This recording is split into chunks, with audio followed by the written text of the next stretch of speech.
دازت تقريبا 3 شهور وسفيان حاول يعيش حياة عادية، رجع للخدمة ديالو في الديليفري، كيدور في طنجة بحال قبل. ولكن ما كانش هو نفس الانسان. كل مرة كيشوف شي مراية كيبقى يشك في راسو، وكل ليلة نفس الحلم. دار مظلمة، الصوت ديالو كيناديه وكيقول راك ما خرجتيش، غير تبدلتي البلاصة. في واحد النهار وهو جالس في القهوة، جاو ميساج جديد من نفس الرقم المجهول: الا بغيتي الحقيقة كاملة ماشي لداك البلاصة اللي هربتي منها. سفيان حس براسو مخنوق، ولكن هاد المرة ما بغى يبقى هارب، قرر يرجع. مشى لنفس الدار القديمة في مرجان، ولكن منين وصل لقاها محلولة وبحال إلا كانت كتسناه. دخل بشوية، كل شي كان محروق شوية من داك الحريق، ولكن كاين آثار جديدة بحال شي حد باقي كيسكن. طلع للفوق ونفس الطابلة، ولكن هاد المرة فوقها تليفون جديد. شعلو وخرج فيديو مباشر فيه مالك كيهضر: إلا وصلتي لهنا راه دابا ولات عندك فرصة واحدة تعرف شكون انت بصح.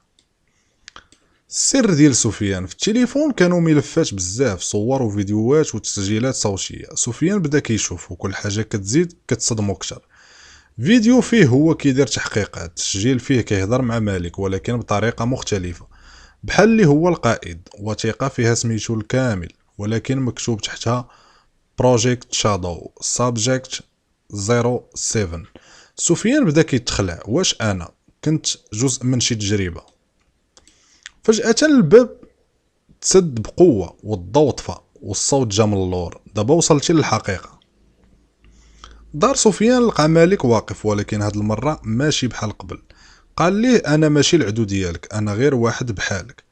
بروجيكت شادو كان تجربة كيديروها على ناس عاديين باش يصنعوا منهم نسخ أقوى بلا خوف بلا تردد. ولكن سفيان كان حالة خاصة، حيت الذاكرة ديالو كانت كترجع كل مرة وكيحاول يهرب. مالك قال ليه: عندك جوج اختيارات، إما ترجع لينا وتكمل وتعرف القوة ديالك الحقيقية، ولا تحيد كل شي من راسك نهائيا وترجع إنسان عادي ولكن تنسى حتى شكون انت.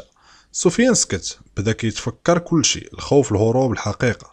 ولكن حتى القوة اللي حس بها.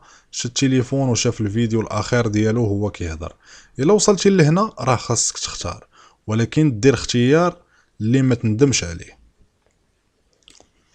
الكاميرا كتبعد وسفيان واقف قدام مالك كيغمض عينيه وكيقول: انا اخترت. ولكن ما كيبانش شنو اختار. غير اخر لقطة كيبان واحد الشخص جديد لابس نوار كيدور في طنجة، وكيجاو ميساج سابجيكت 08: مرحبا بك.